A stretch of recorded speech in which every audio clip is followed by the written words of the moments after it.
Om Yam Brahma Varnendra Rudra Marutaha Stanvanti Daboy Vedai Sangapada Kramo Panashadoi Gayanti Yam Samagaha Dhyan Avashtita Tadgutena Manasha Pashanti Yam Yogino Yashantam Navidduhu Sura Suragana Devaya Tasmai Namaha.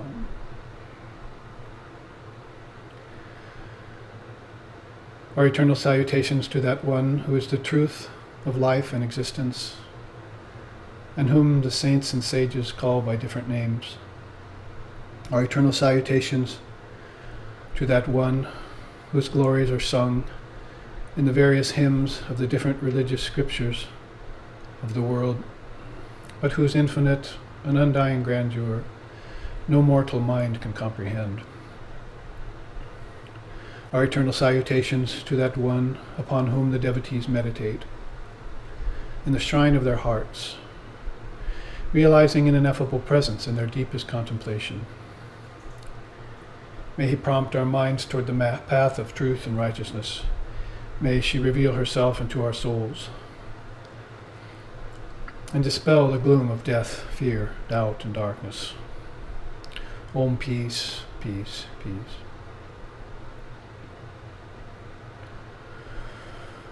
Om Sahana, Om Sahana Vavatu Sahanau Bhunaktu Saviryam Karavavahai Tejasvi Navaditamastu Ma Vidvishovahai.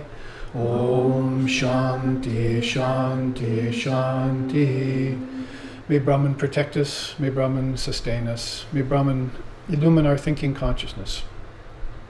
May we not find fault with each other, with the world, or with the teachings, and may what we study be a source of inspiration to us eternally. Om peace, peace, peace. May peace be unto us, may peace be unto all. Om Hari Om.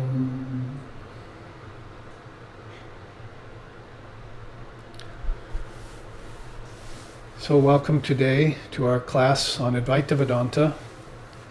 We have our penultimate class today and then our final class here in Hawaii next Sunday, both live streamed, so we welcome our live stream audience and all of you who came here to this location in Hawaii near the ocean, symbolizing the ocean of Brahman or the ocean of suffering, depending on where the soul chooses to be.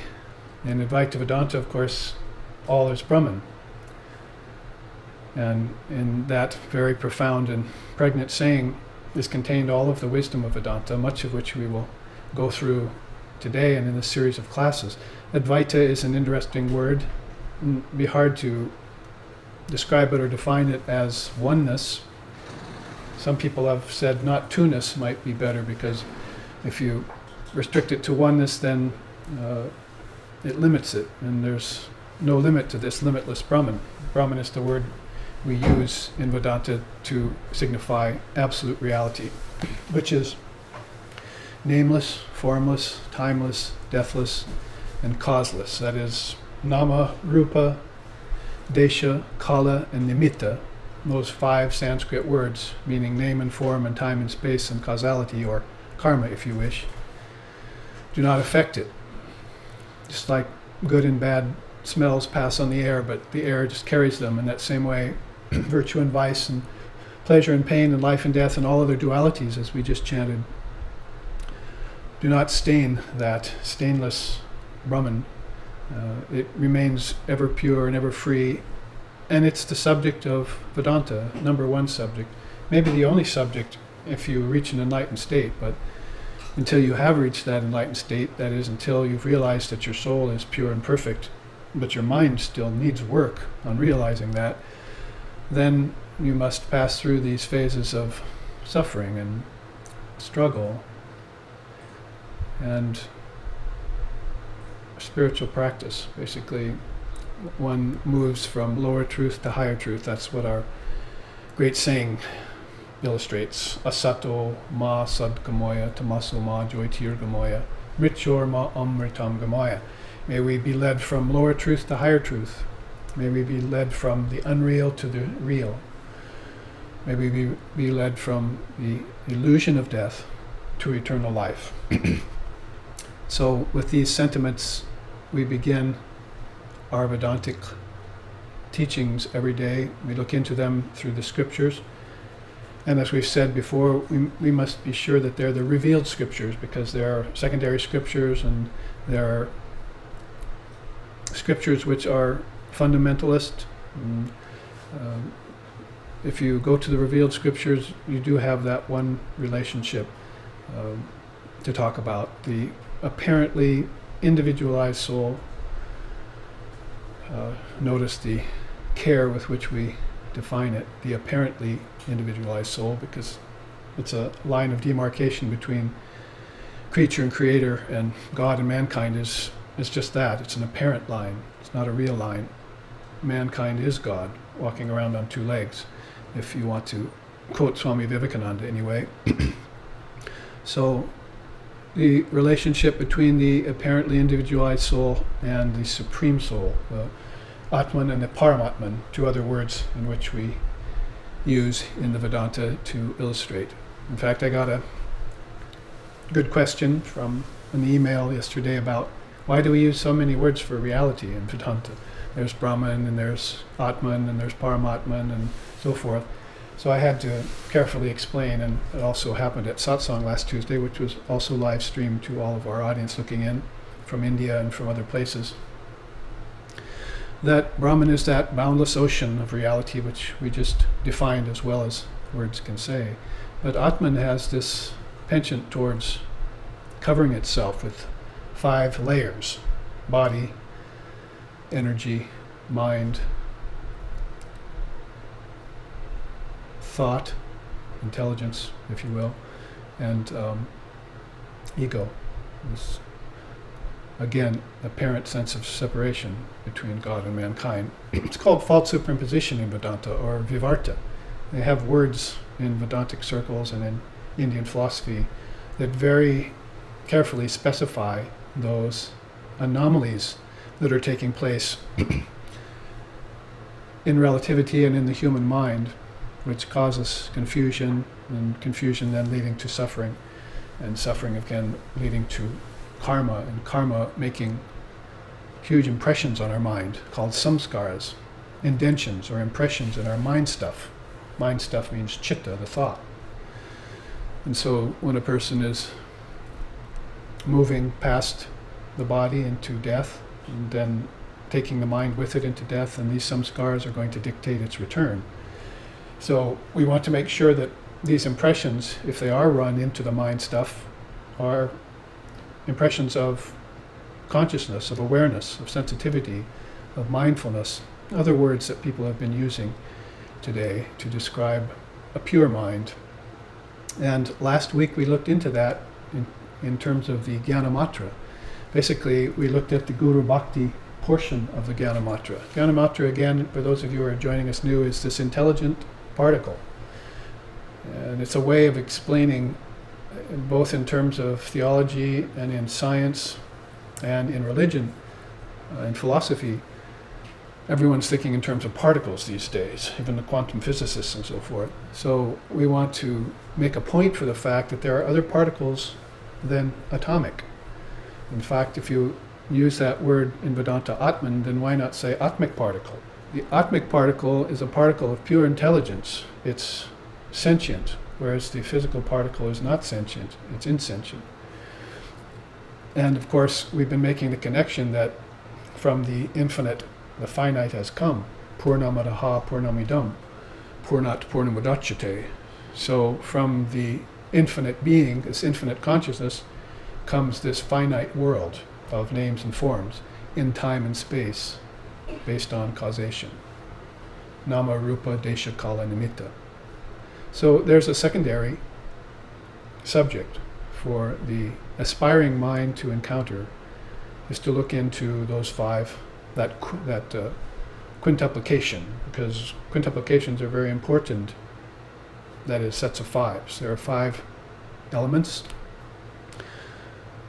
That is earth, water, fire, air, and ether, and they connect with the 5 senses. Earth connects with smell, and Water connects with taste, and fire connects with sight, obviously, and air connects with touch, and ether connects with hearing. So there's another set of fives, your five senses. So we connect these two quintuplications that have happened in nature.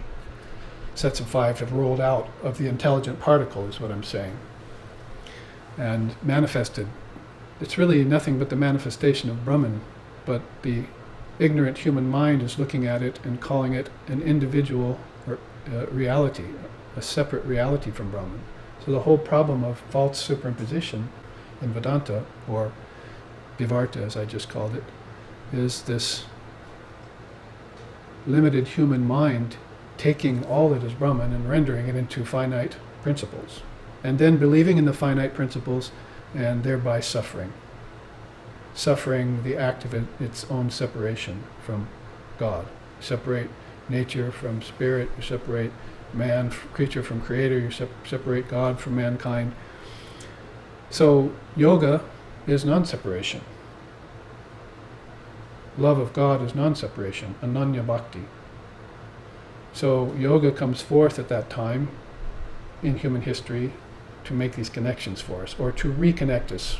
Everyone's talking about reconnecting with this and reconnecting with that. But really, all connections are made when you reconnect with your true self, Atman, or Brahman. That reconnection process is called sadhana. You have to do a certain kind of practice, and when that sadhana reaches fruition, it's called enlightenment. And when enlightenment dawns, then it's Vedanta Siddhanta Nirukti Resha Brahmaiva Jivaham Sakalam Jagadcha. Basically means it is the final conclusion of Vedanta that all this is Brahman, all this is reality. Time, space, living beings, the world, Jagat, and Jiva, the individualized embodied soul, all this is Brahman. And if you live in constant recognition of that fact, then it's called enlightenment. So finding out all this is Brahman, and then retaining that fact in your mind. Now, if you can't retain that fact in your mind, then you're given a mantra. And you say Om Namah Shivaya, Om Namah Shivaya, Om Namah Shivaya, or whatever. Or you could even sing it if you want. You could say Samba Sada Shiva, Samba Sada Shiva, Samba Sada Shiva, Samba Shiva. Samba Sada Shiva, Samba Sada Shiva, Samba Sada Shiva, Samba Shiva. Samba Sada Shiva, Samba Sada Shiva, Samba Sada Shiva, Samba Shiva. Whatever it takes to liven it up, to make it live in this dead and sentient world that human beings have created, in this mundane human conventional atmosphere that we've created, you take the trouble to do that. That's called sadhana. It's bringing the intelligent particle back into life, if you want to put it that way. What to speak of an intelligent particle? There are streams of intelligent particles. This is what we call light. If you were to look at light, then you can see physical light even. You can see particles in the air through the light. You can see rays coming off the sun through the clouds. It's no different than going deeper into your consciousness and seeing rays of wisdom shine out from your Atman, from your true self. When people say, I've seen the light, I've seen the light, they don't mean the light of this world. That's just a physical light. And there are billions of suns in the night sky, but it doesn't change the fact that there's still a physical light there. But what underlies those billions of suns are billions of particles of conscious light, chaitanya, consciousness, pure conscious awareness. And the seer, or the sage, or the saint, or the savior, or any other nice S word you can think of that goes with that, have seen that light, and they live in that light. That light is manifesting through them, and its basic manifestation is intelligence. So last week then we looked at the intelligent particle in terms of pure mind. As Buddha said, Buddha mind, pure mind is Buddha mind. Sri Ramakrishna Paramahamsa said, Pure mind is God. Pure mind is Brahman. So if the mind is purified of its dross, things like lust, anger, greed, envy, jealousy, pride, delusion, grief, fear, pride of caste, pride of lineage, basically called the six fetters, six passions and the eight fetters, and removes those overlays, those false superimpositions of avidya, ragadvesha, and abhinivesha and so forth, that is the five impediments or kleshas to yoga: ignorance, attachment, aversion, clinging to life, egotism, asmita. If you remove those superimpositions, then you find this pure mind. This pure mind is the third eye, is the thine eye be single, thou shalt know the truth. So learning to look at everything through that single eye of wisdom. Both Christ and Krishna talked about it. Krishna called it the jnana chakshu, the eye of wisdom. So what you're seeing when you see the world of name and form and time and space based on causation, if you're looking through the single eye, is nothing else than Brahman. But if you're not aware of Brahman, and if you haven't done the requisite practices to remove the dross from your mind, then you're just seeing a world of name and form and time and space based on cause and effect. And this is called an ocean of samsara. But an ocean of consciousness, or an ocean of ananda, bliss, that's something far different. One immerses oneself in that, and one reaches the goal of human existence in that very lifetime. So let's all reach the goal of human existence in this lifetime. That's what my teacher used to say. So there are many ways to do this. One of the ways in which it's explained is through this power of intelligence in you. We called it pratyabhigya. There was this one of these pratibha here, intuitive intelligence. If a person begins to get an inkling that there's a ruse been pulled, that there's a wool been pulled over the eyes, that all of the exterior world of name and form is covering something, then one all of a sudden becomes the Sherlock Holmes of the spiritual world. Wants to begin to uncover clues in the exterior manifestation that point directly towards Brahman. So light, or the light of intelligence, is one of the clues, one of the great keys that helps you unwrap that. So in my thought process, in my meditation, in my studies, in the teachings I took from my teachers, in the various scriptures I studied, I came to a sort of understanding of what an intelligent particle might consist of. So over the last 4 weeks of these live-streamed classes, we've been talking about Smriti Bedu, causal memory, a memory inside of us that is not just natal, not just instinctive, not even prenatal. It has nothing to do with birth at all. It has to do with your birthless, deathless nature. Forget nature and instinct and heredity and DNA and all of that. That's an exterior manifestation of something much more pure and powerful called consciousness, or supreme intelligence, or truth, or bliss, or Brahman, or Atman, or Nirvana, or Samadhi, or Satori, or Kaivalya.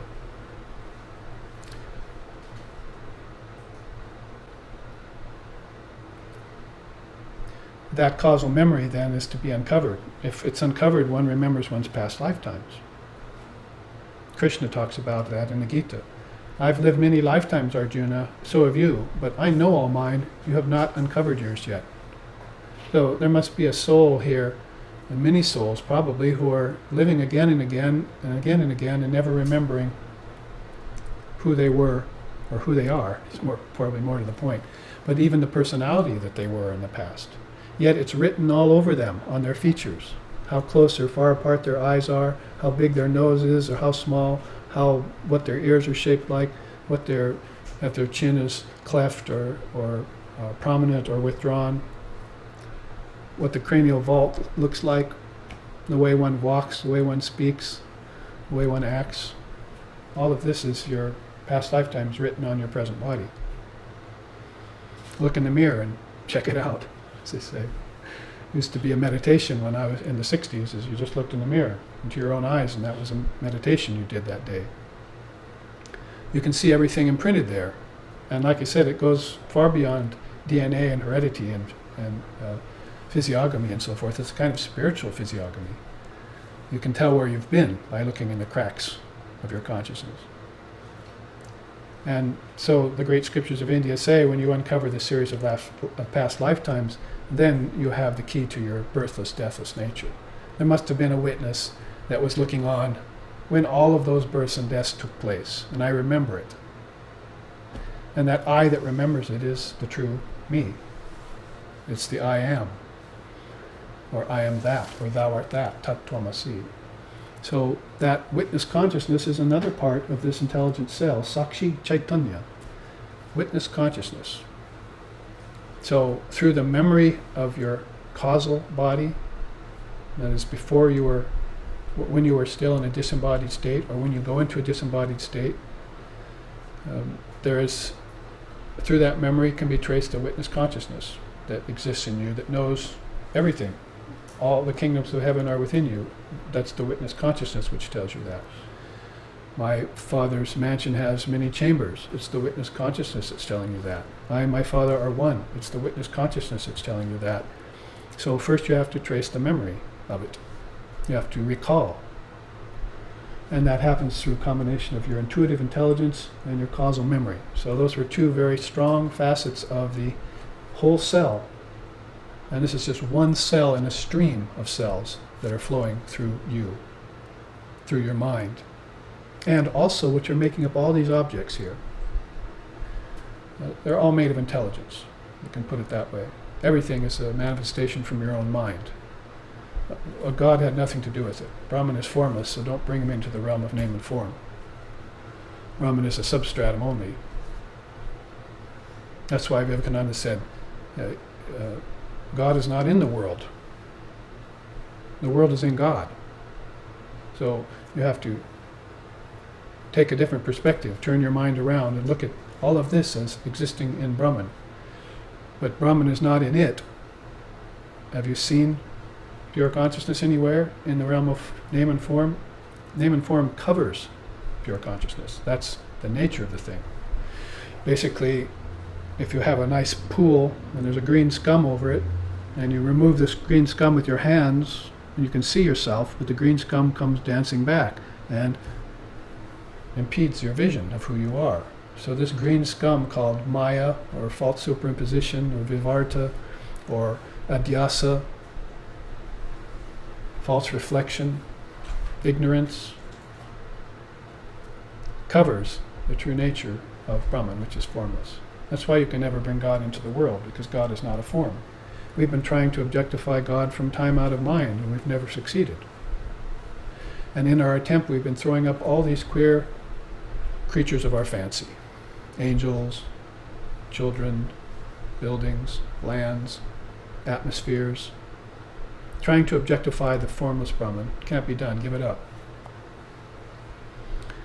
Just go there by shedding form yourself and prove to yourself that you're a formless being.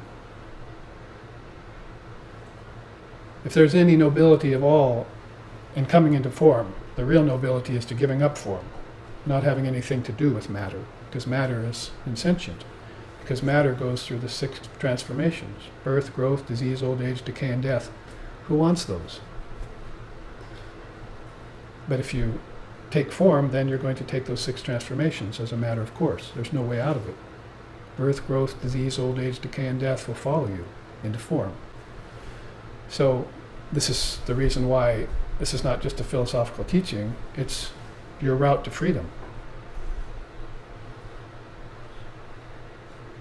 I said basically earlier there are many paths to get to the goal, but when you reach the top of the mountain, there's only one path, and that's giving up form, giving up nature, giving up which is insentient and which has been impeding the vision of your true self for many lifetimes.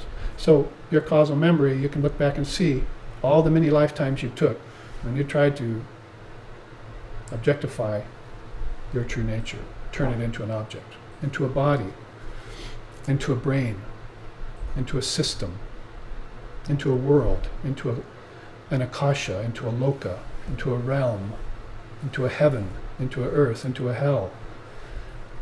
The mind has been busy. Not just your mind, but billions of minds. 7 billion here and an infinite amount in the ancestor realm. They're still all busy minds trying to objectify the non-objectifiable Brahman. The nameless, formless, timeless, deathless reality. So that's where we talked about the dissolving power. See? Rupa manonasha. How to dissolve nasha, anasha, or nashi. How to dissolve the mano, mind. Dissolve the mind stream, because it's flowing outward through the senses. So there's really not that much difference between going to sleep and meditating. Ideally, in meditation, you'll go to sleep and keep your consciousness with you, but in sleep, you'll go to sleep and forget your consciousness and dream and go into deep sleep. And in deep sleep, you'll have concourse with your formless nature as light, as intelligence. You'll see it, you'll feel it. That's why you wake up after 20 minutes of deep sleep and you feel refreshed. It's called an afternoon nap. If you can skip the dreaming and just go straight into deep sleep, then you have all the reflection you need for your day. So you also turn off the senses in meditation, or ideally, you also turn off the senses at death, and you also turn off the senses when you go into samadhi. So have samadhi. Who said that? Shankara, the great Advaita, 700 AD. Have samadhi, he said. It's your true nature. He's giving you permission to have the highest state of consciousness, which is already your own. It isn't like, oh, samadhi is something far off in the future, like I get it after a post-mortem emancipation. No. It's here and now. It's your true nature. Form can't distort it. Name and form can't cover it. It's free of time and space and causation. It's in an eternal moment, and that eternal moment is in you. So there's going to have to be some dissolution going on. So this mano nasha, you're dissolving form, rupa. So you want to get to arupa. Nama rupa is name and form. So anama, arupa is nameless, formless. So try thinking of yourself as a voice without a name, without a form, without a name. Try thinking of yourself as a pure consciousness. Go into meditation in that mode. Not in the mode where I'm trying to attain something, or in the mode where I'm sinful or I'm imperfect. Go looking for the jewel of great price, the pearl of great price. Go look for that. It's within you. So there's going to have to be some powers to take into consideration. Those powers are in you. The power to dissolve worlds of name and form and time and space, and to destroy karma. Right now, there are thousands of people who are saying, I can't get to enlightenment because of all my karmas. But Vivekananda said, blast your karmas. Blow them out of the water. So destroy them with the particles, the intelligent stream of your own particles. With higher sense, with higher intelligence, look at yourself. Look deep into yourself. And simply dissolve everything that's in the way of the vision of the light. Don't be afraid. It's your true nature.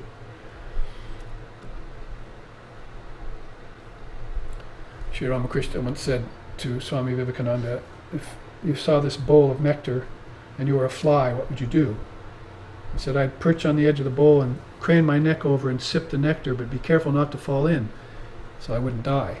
And Sri Ramakrishna said, no, that nectar, that ocean of nectar is your true nature. The fly is your body-mind mechanism. If you fall in, you'll destroy the body-mind mechanism, but you'll realize your true nature, which is not finite, it's infinite. It's not imperfect, it's perfect. It's not sinful, it's divine. And it can never be made any other than divine. That's its nature. You can't change a thing's nature. So the true nature of mankind is divine. That's Vedanta's conclusion. And these are looking into windows of a very powerful force called Shakti, which will help you dissolve all the impediments and obstacles in the way of your spiritual path. Yeah, you can pray to Ganesha. See, Om Ganeshaya Namaha. May you remove all the obstacles on our path. Everyone likes Ganesha. But like I say, you could probably pray and pray and pray, but that's the long, slow boat to China. What you want is self-effort. You're asking for grace when you pray, right? The grace comes to you in the form of self-effort. Self-effort and grace are hand in hand. Leave the praying to beings who are much better at it. You can pray till you're blue in the face, and that's what happened to Vishnu. Prayed till he was blue in the face. For the good of all sentient beings. For their highest good. So these facets of the intelligent particle we've been looking at for 4 weeks: witness consciousness, dissolving power, primal intelligence, causal memory, and we looked at Guru Bhakti last week, devotion, in terms of doing the 3 levels, attaining the 3 levels of bhakti, the 3 levels of worship. And we also looked at the 4 qualities of a true teacher. And those are all facets of the intelligent particle too. That is, intelligence and devotion can never be divorced. They always have to be connected. So as I was saying about the quintuplication process, connect your 5 senses to the 5 elements. But remember, you have 5 senses and 5 elements in dreams tonight too, in your dream state. You see in a dream, you hear in a dream, you touch in a dream, and feel in a dream, taste in a dream. You also create lands and worlds out of 5 dream elements tonight when you sleep. And you destroy them too. Like a kid making a sandcastle on the sand, waiting for the ocean to come and destroy it. You construct and you destroy all the time. Brahma, Vishnu, and Shiva are in you. You're not in them, they're in you. Those are the powers of projection, sustenance, and withdrawal. Or sometimes they call it creation, preservation, and destruction. So that's a lot of dissolving power, isn't it? To be able to create worlds of name and form in time and space, and destroy them too. Every 24 hours. So it's a mind game. It's a mind game of all mind games.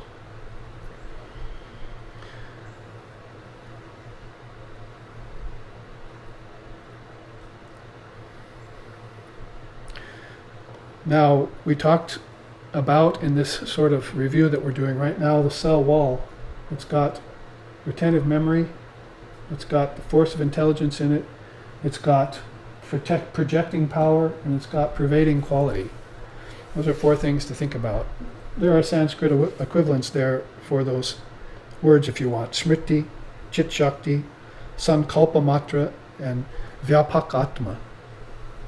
Basically, if you memorize those, then you'll know that this force of intelligence within you has these powers. It projects, it also pervades. It's got inherent intelligence in it. And we talked about that in terms of self-settling wisdom, samanya vijnana, self-settling wisdom. It doesn't need to go anywhere, yet it can become manifold if it wants and spread itself. Interesting fact about the word Brahman, that it comes from the Sanskrit word bri, which means to expand. So the power of Brahman to expand infinitely is inferred by that word Brahman. And so we're talking about something infinite, something eternal. But if you look at the inner dynamics of that eternal, infinite something, you'd find that the dynamics in it are Shakti. And that's the force of this intelligent particle that is projected out. So it's got this projecting power to create worlds of name and form in time and space. Once it projects them, then it settles into them and it knows itself as formless, even when the form appears on the surface. And it knows itself as all-pervasive too. That's a very good word in Sanskrit and in English both. It's all-pervasive. That means it doesn't need to go anywhere to find itself. It's already interpenetrating everything. All-pervasive. If you understood that about your own intelligence, then you would not worry anymore about taking on bodies or giving up bodies, or going to the ancestors, or going to the gods and goddesses, or going to some other realm, because you're always there, everywhere you look, everywhere you go. Brahman is everywhere. That's why that beautiful song. Jo kuch hai so tu hai, tujhse humne dil ko lagaya, dil ko lagaya. I've finally realized, O Lord, that everything is you. You are in everything. Nothing exists but thee. So this realization of the all-pervasiveness of everything is a matter of course for one who realizes their intelligent particle. Now I said the word was Shakti. And last week we looked at Shakti in terms of that dynamic power of the word. We talked about Om. And in fact, where we left off was with that chart on Om. If you remember, Om and Hrim, the two great bijams. And we were looking at not only quintuplications, but we were looking at what's called triputis, triple teachings. They say that, in fact, one of the great rishis, Pipalada is his name, he said that if you connect the three matras, and there's that word matra again from our particle, our wisdom particle. If you connect the three matras, then basically you realize the fourth state of your consciousness. Waking, dreaming, and deep sleep, you connect them, then you realize turiya, which is samadhi, or the highest state of consciousness. But if you leave these three unconnected, the three matras, then you wander, the soul wanders in the worlds aimlessly. It's a very powerful statement. So connecting the three matras of Om is A-U-M. And leaving them disconnected is just A, waking state, U, dreaming state, and M, deep sleep state. So you can see how if we are living in this human body and we consider our waking state to be different than our dreaming state, and our dreaming state to be different than our deep sleep state, then we're wandering about these three worlds without any connecting power, without any intelligent particle, without any stream of awareness that is able to cohese these, to integrate them. And so we'll never know the Shvara, that particle of the Om, which is disconnected, the little one-eyed smile, you see, is part of that Sanskrit word Om. So to connect these three, we have to think of, in terms of A, U, and M. It's not enough just to get the mantra Om and start repeating it. That'll help. But they say then it's better to understand what the A, U, and M means, what they signify. So we went through all of these significations of A, U, and M that I've placed here on this chart. A is Brahma, U is Vishnu, M is Shiva. A is the first world, the immanent world, U is the transcendent world, and M is the absolute world. A is waking, U is dreaming, M is deep sleep, and so forth. We went through all of those, and we saw that the word is pregnant with meaning then, and there's plenty to contemplate in it, rather than just to sit and chant it once, called Dirgha Pranava. You do one long recitation of Om, but what if you were to understand with your intelligent particle what the Om means as you chant it. Then all of a sudden you have this connecting power brought to bear in your meditation. Your meditation is attended by Supreme Intelligence. It visits you. It informs you. You don't have to wait for a vision or to go to sleep or to get a dream vision or something, but you're actually in charge of that by attending your awareness right now in each moment. And you know that your waking, dreaming, and deep sleep states are just phases of the same thing. That's what, when you say Om, you're pretty much saying waking, dreaming, and deep sleep are one consciousness. I'm not going anywhere, in other words. My witness consciousness from my intelligent particle is just looking at the change of my temporal consciousness from waking to dreaming to deep sleep. And if I can do that, I can also see how my temporal consciousness is going from birth to life to death. Because A is the birth of all things, U is the life or sustenance of all things, and M is the dissolution, the bringing to an end of all things. M closes it out. That's it. Until you chant it again. So what's before Om and what's after Om and what's in between the matras of AUM is this Turiya, is this non-dual Brahman. Before you begin to take the in-breath, which is A, and the held breath, which is U, and the expelled breath, which is M, you're in Brahman. You're thinking, I think I better chant Om so I can get enlightenment. But before you even took the in-breath, you were already that. You were Brahman, manifesting in this body and seeing Brahman manifested in everything else too. So it's a matter of immediacy. That's Shakti, that's divine wisdom, that's intelligent particle. It's immediate, it's spontaneous. Kriya Shakti. Faster than the fastest, slower than the slowest, higher than the higher, lower than the lowest. Is how they put it in the Upanishads. It outstrips all that runs because it's all pervasive. It's a parinama, it's transformationaless. It has no transformation in it.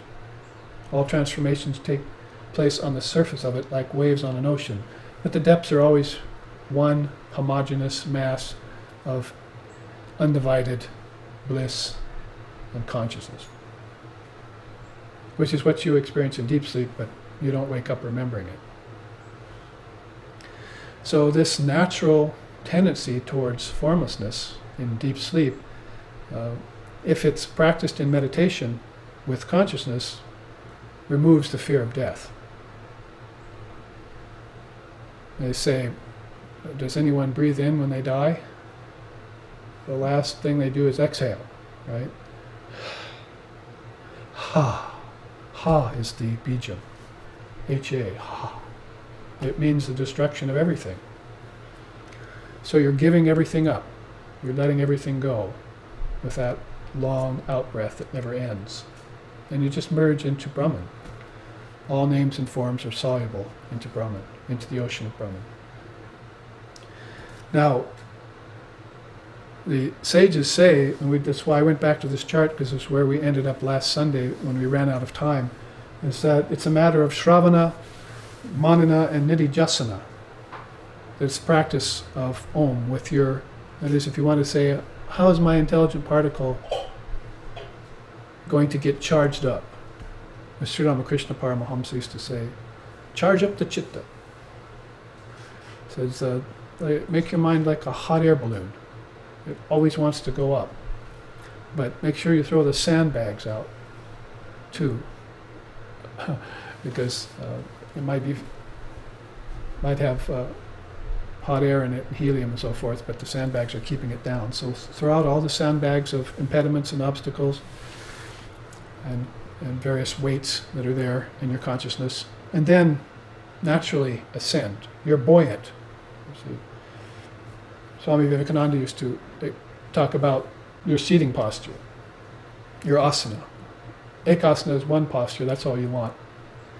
No matter how many other asanas you may do, this is the one you want. You want to be able to sit like this for a long, long time without shifting into any other posture. So Vivekananda would say, imagine there are hooks coming down out of the sky on invisible threads, and they're hooking to the bottom ribs of your of your rib cage, and they're attached up there to helium balloons that are keeping you up. The rib cage is up, so you never slump anymore. See, there's always this feeling of buoyancy, of going up. And your breath also feels that. And your mind feels that. That's elation. And that is the true meaning of levitation. You don't go against the laws of gravity and nature. You leave nature behind. You leave laws, relative laws behind, and you get the buoyancy of spirit. You get the insomnia of yoga. You're in an ever-awake state. And you never depart. Once having been there, you never depart again. That's your default zone. You won't go any lower.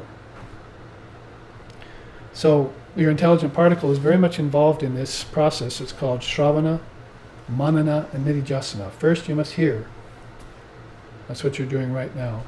What many of you have been doing for many years. You must hear. Shravana or Shruti. Shruti means to hear. It also means the revealed scriptures. So obviously the connection is, I must go hear the revealed scriptures from a luminary, from an illumined soul. Then once I hear that, Shravana, I must manana, roll it in my mind for a while. Here's where the intelligent particle has its main function, because the teachings can enter the ears of any ordinary mind and never make any impression there. But if your intelligent particle is intact, and you're attentive, and you're there for the duration, and you're committed, then these words will mean something to you. The ring of truth will be there. Om is the ring of truth, really. You're actually hearing it as a hum, like a million bumblebees, or the waves on an ocean. Constant background hum. It takes you over when you fall into sleep, and it goes away when you wake up. It comes and goes as you enter different states of your consciousness. So that hum is Chit Shakti. That's that sound of the word, of the goddess, of intelligence, the sound of intelligence. So roll it over in your mind, manana, nididhyasana. So here, the goddess in the Srimad Devi Bhagavatam says, after Shravana, Manana, and Nididhyasana, my devotee becomes fit for absorption in the spirit, after understanding the meanings of the separate letters discovered in the seed mantra of Mahamaya. So, this is her. There's only one country in the world that has Mother Wisdom, that has Divine Mother as God. It's India. She's the mother of all religions. And in that religion of mother worship, divine mother worship, there is this profound teaching of vibrational intelligence, see, or the word. That is common to more religions, the idea of the word. So these separate letters, A-U-M, have to be contemplated. The seed, bijam. Bijam means a seed. So if you contemplate the letters of those, you take them apart, those are called matras. So now you have separate matras of the word. It's a triputi, A-U-M. And we know that it connects with all of those things, including our in-breath, our held breath, and our out-breath. Imagine doing pranayama, not for just healing the body, or making the nerves vibrate, or to getting better health, but knowing that it's the seed word of Mahamaya, Divine Mother of the Universe. You could have samadhi right away. You wouldn't have to, you could do 100,000 asanas and pranayams and never realize her. Or you could do one recitation of Om, knowing that it's connected to her, and immediately awaken your consciousness. And then there's the matter of keeping it awake. Yogic insomnia, as I said. So, in all of the world, there is one country that has mother as its ideal, India. And in all of those scriptures of the different religious traditions of the world, there are three mother scriptures. Chandi, Srimad Devi Bhagavatam, so forth. So basically, out of these three mother scriptures, you have her saying things like that. She also says here, after balancing the breath via pranayam and cognizing the differentiated states of the bija mantra and what they signify, meditate on the bija and mentally dissolve the gross body into the subtle body, dissolve the subtle body into the causal body, and then the causal body into the turiya state, symbolized by the mantra Hrim and the matra M. And before entering samadhi, focus upon me, the supreme deity, the luminous self-effulgent goddess who is one with Brahman. Shakti is one with Brahman, like fire in its power to burn, like water in its wetness, like the diamond in its luster. That is, form and formlessness are one.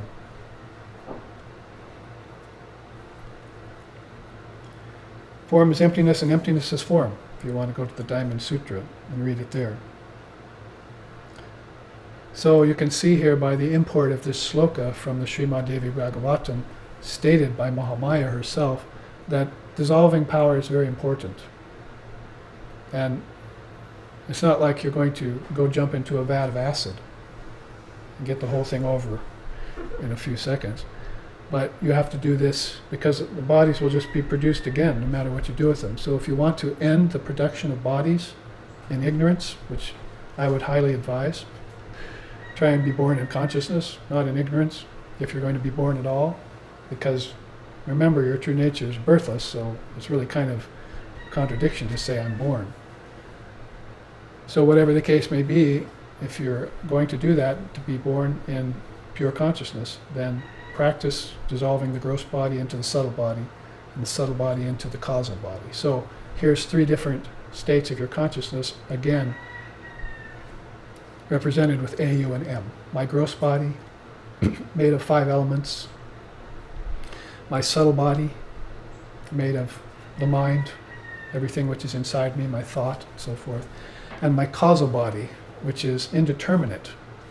I don't know much about it. The scriptures don't even have much to say about it because it's just formlessness. It's not supreme formlessness. It's called unmanifested prakriti. All of nature held in potential. The kingdoms of heaven within you will soon come out and externalize themselves. So what is here is also there, and what is there is also here. See? What is there is here, and what is here is also there. What is inside is outside, what is outside is inside. What you see in the waking state, you also see in the dreaming state. When it all goes away in the deep sleep state, everything goes into formlessness. So if that's the natural course of things, and deep sleep also sees the end of suffering, and the end of the ego, and the end of the cell phone,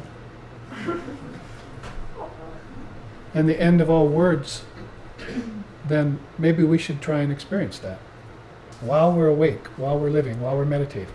So, last quote up here. One should go into the region where there is no speech or thing spoken. We can stop right there and just leave. We can leave now. End of class. One should go into that region where there's no speech or thing spoken, absolutely free from dualities, called Akanda Satchidananda. There, with Om, meditate on the highest flame of consciousness. In this rare meditation, great beings have destroyed ignorance, realized their perfect nature, and established identity of the jiva with Brahman. Jiva is the embodied soul. So back to the idea of the apparently individualized soul, its identity with Brahman. They've established that because non-establishment of that, or keeping A, U, and M separate, keeping everything in a disparate sense, is the cause of ignorance. Varieties, variegations, diversity, that's all leading us out into fragmentation, away from yoga. So that's why nahi gyanena sadrishyam pavitram iha vidyate, wisdom is the destroyer of all ignorance. It's the highest destroyer. And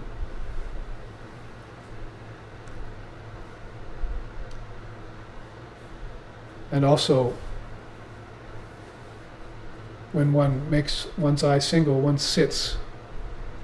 See, in a looking at a candle in a windless place and watches the flame. So your consciousness has to become as still as that candle in a windless place.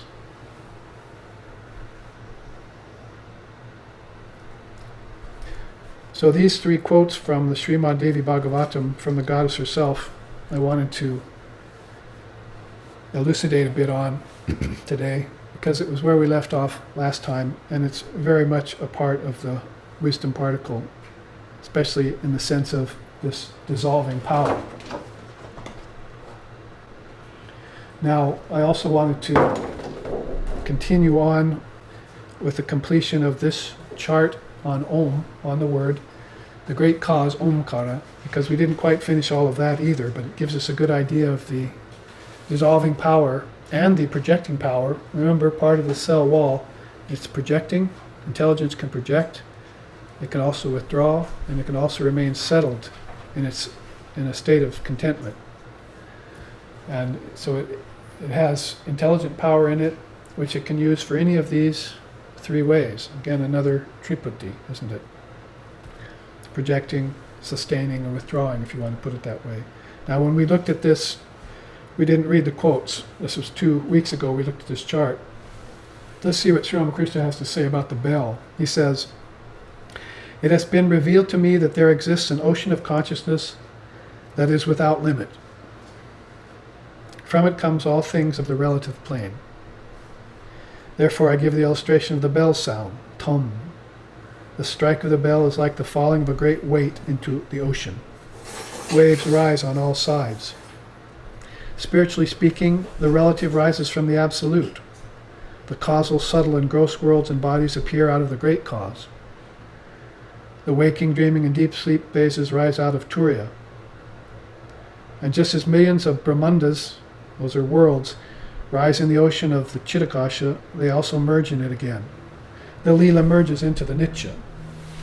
So, Sri Ramakrishna's unique perspective, and he used to say, this is my final conclusion on the matter, is that out of the absolute, the Nitya, comes the Leela, the play, or sport of consciousness. And then the sport of consciousness dissolves back into the Nitya, the absolute again. And that's what he's talking about. It all happens through the power of the word. This is why vibration and particles are key words to the world today, both in religion and theology and in science and in philosophy. They're key words. Flows of particles, we have to start looking at them on the more intelligent side of things, not on the more sentient side of things. Enough preoccupation with particles that change at a billionth of a second, and looking into objects and trying to find out what they're made of. You'll never know that because it's based on changing particles, what Christ called shifting sands. But if you knew the congealing power of the object is in your mind, then you'd know that all worlds of name and form have been projected and congealed by intelligence. And therefore, all of a sudden, you're onto a great clue, as we were saying. I said, that's why they say all knowledge is within you, or the kingdoms of heaven are within you. That all came out of that realization of the Word. In the beginning was the Word was with God, and the Word was God. So when we look into the example of a bell, for instance, the power of striking is projection, no doubt. But the bell had the sound inherently in it before the striking took place, didn't it? So that's the inherent power of intelligence in everything before there's any movement or even any thought of movement. Basically, there's another chart we can show here, the 4 stages of the word. The word first is para, supreme. Para means absolute. And so there is a spaceless space, and of course words are going to defy us here, spaceless space that is not broken into any kind of conception yet. It's pure, vibrationless, undetectable by the ordinary mind and senses. It's something that your intelligent particle could intuit. That is, there's a certain intuition about it that people feel. It's part of your causal memory. It's the ocean you climbed out of. I'm not talking about as a as a salamander, but as an individualized soul. And it's also a notion in which everything gets dissolved into again, everything that you conceive of and think of. That pragbara, that flow of intelligent particles into an ocean of consciousness, or into an ocean of ignorance, samsara pragbara. There's another flow of souls that are going always towards form, never knowing themselves as being formless. So that sound of the bell then has that inherent power in it of vibration. That's part of its property. And that's why we went through these teachings of the 7 worlds, 7 lokas. Burloka is the physical world. Bhuvar and Svarlokas are lower heavens and higher heavens. Maharloka is the realm of the sages and saints and seers. Janaloka, Tapaloka is and Brahmaloka are the 7 lokas of existence, the kingdoms of heaven within you, in other words. Or my Father's mansion has many chambers. These are these inner worlds. They're all vibrating with the power of the word, but as you ascend to these deeper, more profound worlds, the word becomes more and more evident, light becomes brighter and more penetrating, and the sound becomes more apparent. That is, almost until you dissolve into it, as our quote just said, you should dissolve the gross body into the subtle body, into the causal body. Basically, that's what you're doing in meditation. You're using different levels of particle to graduate yourself towards a higher state of consciousness. If you practice it here in meditation on earth, in the body, then you're well suited to do it at the time of death. If you don't practice it, then death takes you over and it's a shock or a surprise.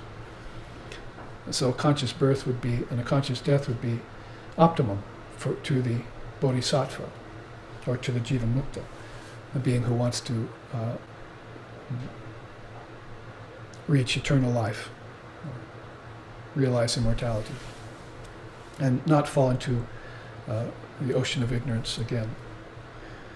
Now, you can put it in terms of worlds, but you can also put it in terms of principles. They're called tattvas. The Mahabhutas are the 5 elements: air, earth, fire, water, and ether.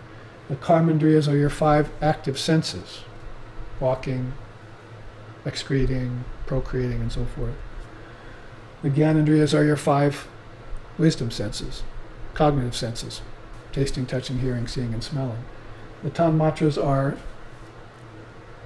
inexplicable to Western culture. They're subtle elements. There are gross elements out there, but there are also these subtle elements within you. So when you become aware of them, you become master of the U state, of AUM. You can master your deep sleep state if you know the tanmatras and understand them. But there are 5 of them again.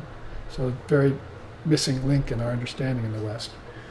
Manas is mind, Ahamkara is ego, Buddhi is intelligence, and Mahat is the great mind, or God's mind. So these are called 24 cosmic principles if you add them up. A gift from Lord Kapila of the Samkhya philosophy of India. And by studying those principles, and then one knows what one's graduating as one works oneself inside. I mean, think of it. You sit to meditate and you think, I'm not the body, and you say, well, I'm not the senses, so I'll turn them off. And right away, so you've gone beyond the physical world and the sensual world, right? You've actually shut down 3 sets of quintuplications right there in 5 seconds. You have to have faith that the mind is a marvelous projector. We're not talking about the brain here. The brain is, amazing enough, but the mind is something entirely different than the brain. The brain just has a connection to. So you have to have faith that the mind has this projecting power, like it's in the intelligent cell. It's part of the intelligent cell, and it also has a dissolving power in it. So it doesn't take 4,320,000,000 years to do this. See?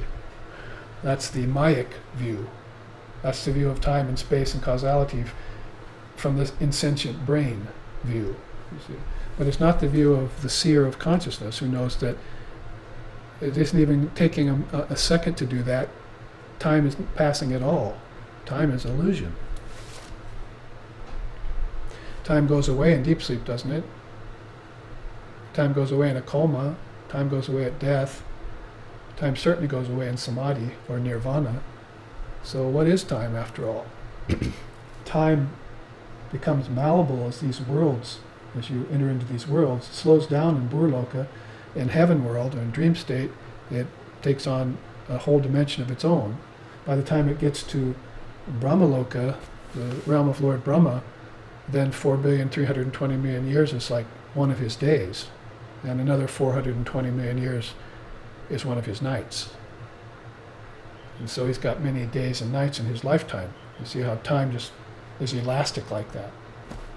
Another way of understanding the illusoriness of time is how Lord Buddha describes it. As if you get out of the river of time, as he said, you get out on the river and sit on the banks, then pretty soon you know everything's cyclic, because the same thing will go by in the river every so often, and you'll know that it's all cyclic.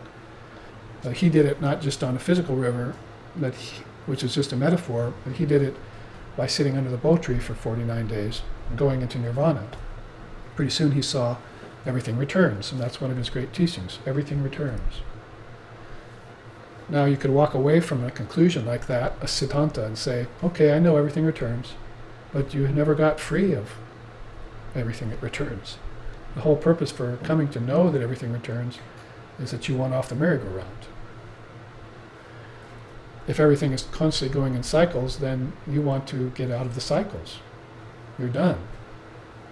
If you're not done yet, then yes, engage in more cycles if you want, hopefully in consciousness.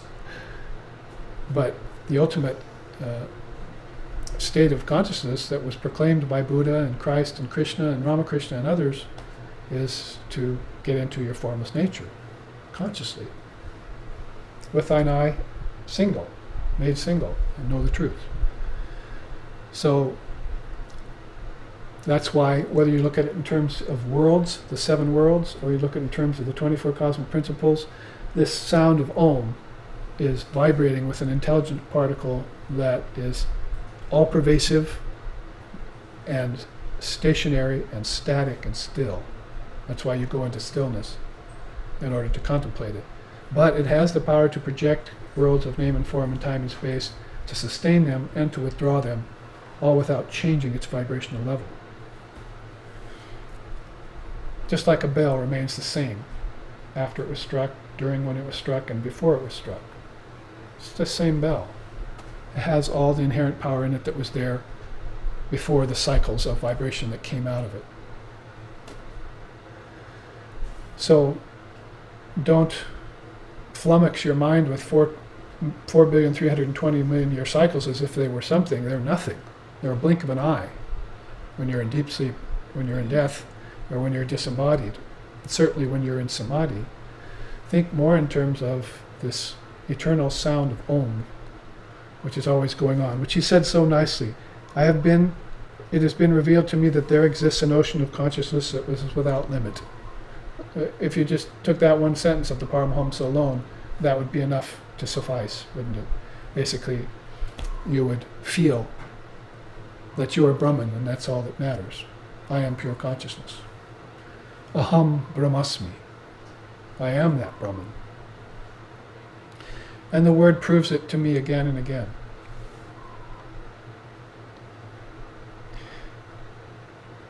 As Krishna says it here then, is very much echoing the sentiments of the Divine Mother. Gates of the body closed, the mind confined in the heart, fixing the life force in the head, engaging in yoga, uttering Om, which is Brahman, and thinking of me, that one who departs the body attains to the supreme goal. So departs the body at the time of death, yes, but also departs the body at the time, every time he or she sits for meditation.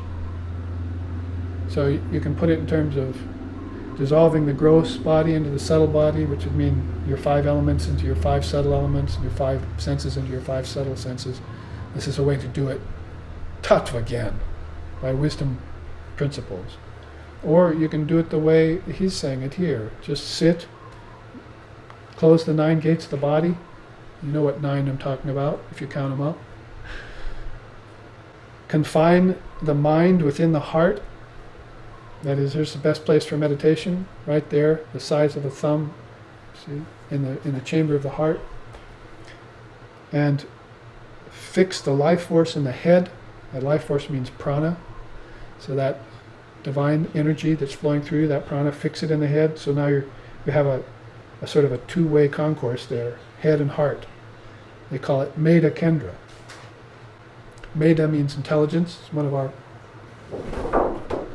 intelligent particles here. Meda, mental acuity.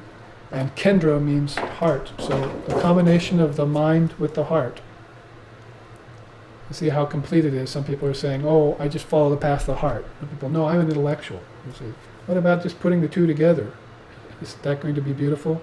If bhakti and jnanam, or devotion and wisdom, come together in one person, then you'll see a paramahamsa, or a bodhisattva, great compassionate soul, who not only can talk to you about love, but can explain the way out of your problems, can impress upon you the truth of reality. You want to have both of those.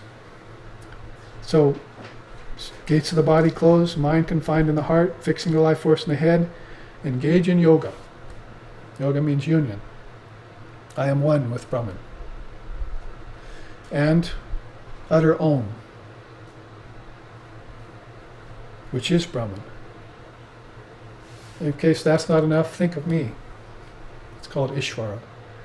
So what you have there is your body, which has become stilled, your open heart, your concentrated mind, your tendency, your greatest desire to engage in yoga, union with God, the sound of Om, and the highest form of God the human mind can conceive of in your mind's eye, Ishvara, Krishna. That's 6 things. If you can't get enlightenment with all of those going on, then you're worthless. I give up, you see. In one sentence, Krishna pretty much lays it out for you. That's in the Gita.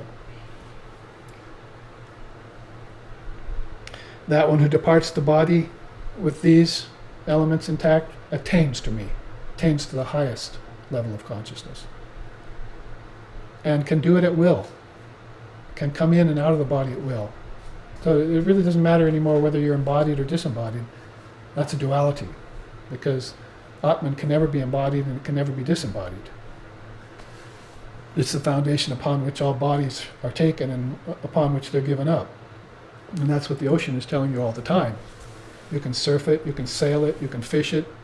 You're never getting to the meaning of the ocean until you look and see waves forming on its surface and dissolving, and the ocean never changing. Until you know the depths of the ocean, not its surface. So the ocean, the sun, the wind, the trees, everything is Brahman. That's easy to say, but when you know the meaning of the principles, when you know the philosophy, and when you have these great teachings and these great teachers in your heart, then it's going to be so much more meaningful for you. It's going to be fraught with meaning. It's going to vibrate with meaning. And that vibration of meaning is the intelligent particle, the jnanamatra. It hums eternally. I'm quoting the Tantras right now. Nobody strikes that sound, the Tantras say. It's unstruck. Nobody initiates that sound. It hums eternally. That's right out of the Tantras. And Ramakrishna said it very nicely there. He also said, and I can paraphrase him here, when I first saw Om inside of me, I heard that sound, I saw all the worlds coming out of it, and then I saw them all dissolving back into him, but no time was passing. So everything is simultaneous in the wisdom particle. Everything is happening at all the time. All the time. See? The appearance of coming and staying and going, or being born or living or dying, those are all just passing phases, flashes, momentary, like a rainbow sheen on a pane of glass that I turn toward the sun and turn away and it's gone, there and gone. But what's there is that underlying foundation, the unstruck sound, Om. The unstruck sound, the unseen seer, the inactive agent, These are dichotomous expressions that we use to try and explain the inexplicable.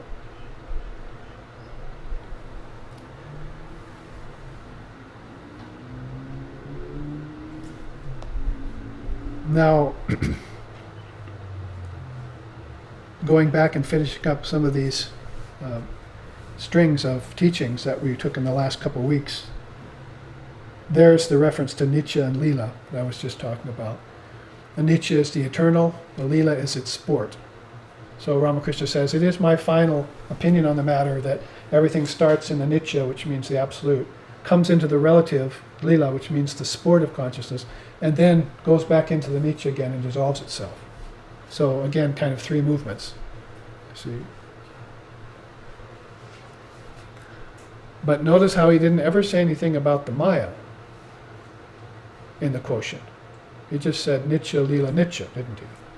Everything starts in the absolute, springs into play, and then goes back to the absolute. So where did this Maya come from? Everyone point a finger to themselves. You see. That's my doing. You see, it's the mind in ignorance. Maya is the mind in ignorance. The great Paramahamsas, the great beings, know they don't ever fall into Maya. See? Vivekananda said, you are never in Maya. It is Maya that's in you. So get rid of it. So here's where that third element is so important to the seers comes in, sadhana. We must do practice. If we all knew who we were, or if we all know who we are, then there would be no need for practice. But since we don't, we need to practice to remove this false superimpositions and misconceptions from the mind so that the mind can see itself as it truly is. That's a pure mind, which we talked about last week. Then life from then on becomes one continuous, homogeneous flow of consciousness, of the jnana matra. It starts with formlessness, it goes into form and sports there and returns to formlessness. Birth, life, and death, creation, preservation, and destruction, all of those things don't take place in it anymore. It's in one state. It's in yoga, union. Everything is always in yoga. Maya just makes it look like it isn't. So there you see that idea of pralaya and prakriti going on all the time. And that pralaya means the dissolution of the sound of the bell. Everything will come back into the state that it left, the nitya, pralaya, or mahapralaya, the dissolution of all worlds of name and form, all of these worlds, at the end of a very, very long cycle of time called Mahayuga. That is 4 yugas of time. Or a manvantara, huge, long series of time, much longer than science is talking about in the Big Bang Theory. And then the cycle begins again. So this constant cycles that are going on, Buddha said, as I was saying earlier under the Bo tree, I want out of those cycles. I want free. And acting on those teachings, the father of yoga, some probably 600 years or so later, about 150 years after Christ, gave us the teaching of Kaivalya. It's basically when you get to dissolving everything back into this deep causal state that we're talking about, you've dissolved the subtle body into the causal body, and in the causal body you can see all of the knowledge that's within you in unmanifested form, potential form. At that place you have an opportunity to get beyond nature, because that's where nature, that's the hub of nature. We think the hub of nature is in the mother's womb, or in the 5 elements. But the hub of nature really is back in the unmanifested prakriti, in the conception of the mind. If we think air, earth, fire, water, and ether at a very high level, and then it's going to manifest at a lower level, and we're going to create a body to get into it. But at a very high level of conception, unmanifested prakriti, we know that's where it all began, in my own thought process. Or if you want to put it another way, in the beginning was the Word. Christ didn't want his religion based on origins. That was a mistake of the church fathers. He wanted it based on I and my Father are one. Origins mean beginning, middles, and ends. That's the work of the Word. So you should know the words so you can get out of beginnings, middles, and ends. After you've lived enough stories, lived enough lifetimes, told the story to yourself over and over and over again about being whoever you are, or whoever you thought you were so many times, in so many different kinds of bodies, with so many different kinds of mothers and fathers and children and occupations, then pretty soon you're going to want to erase the story completely, and burn the book. And that's what Buddha did under the Bo tree. He burned the book of life. And 600 years later, Patanjali called that Kaivalya. It is the separation of the soul from nature. Why? Because the soul is sentient and nature is insentient. The two can't mix. They can only have a relationship. So this is not a popular idea in today's world. We love nature, we love form, we love the pleasures we get in nature. We forbear the sufferings we have in nature. We forbear death 1,000 times to be reborn again. But you must come to understand, if you want to be a Buddha, that this is a relationship with nature you're having over and over again, and pretty soon you're going to want a divorce. You're going to want to be yourself, which is formless, pure, nameless, timeless, deathless, indivisible. And in that regard, then, you learn these great teachings from these great teachers, and you have samadhi, or you have nirvana, or you get kaivalya, separate yourself from the tendency to take birth anymore. And I can add to that, definitely the tendency to take birth in ignorance. If you want to come back in consciousness, go ahead. In full consciousness, then you'll live a divine life. That divine consciousness then is going to insist that you use your intelligent particle, you get in touch with it, and use those streams of intelligent particles to create worlds of name and form and time and space free of karma and free of any attachments, so that at the end you can just rise up like that hot air balloon, just let go, move in and out like a breath with the least amount of effort, in breath, held breath, out breath. So with that intelligent particle in hand, in tow, and with all these great instructions, then we can move towards this profound meditation and learn the art of conscious birth and also the art of formlessness, of rendering ourselves back to our original formless nature, arupa. Now, after the break, we're going to go on with some other aspects of the intelligent particle that I have brought for you in the form of 2 other charts. And then next week we'll have the final class in Advaita Vedanta. So join us next Sunday at the same time, as I have 2 or 3 other charts I want to show you about the Upanishads and the teachings therein. So here we'll part for our break. Om Sato Ma Sadgamoya Tamaso Ma Joytir Gamoya Mrityor Ma Amritam Gamaya Abira Bira Mayiti Rudrayate Dakshina Mukam Tenamam Pahinicham Om Shanti Shanti Shanti. Lead us from darkness to light, from lower truth to higher truth, from the unreal to the real, and from the illusion of death to eternal life. Reach us through and through, O Lord and Mother, with thy sweet and benign presence. O peace, peace, peace. May peace be unto us, may peace be unto all. Om Hari Om.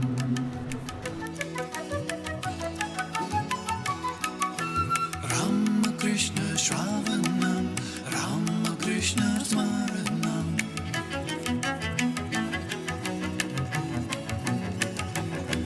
Rama Krishna Satyam, Rama Krishna Jnanam, Rama Krishna Shivam, Rama Krishna Shantam, Rama Krishna Shravanam.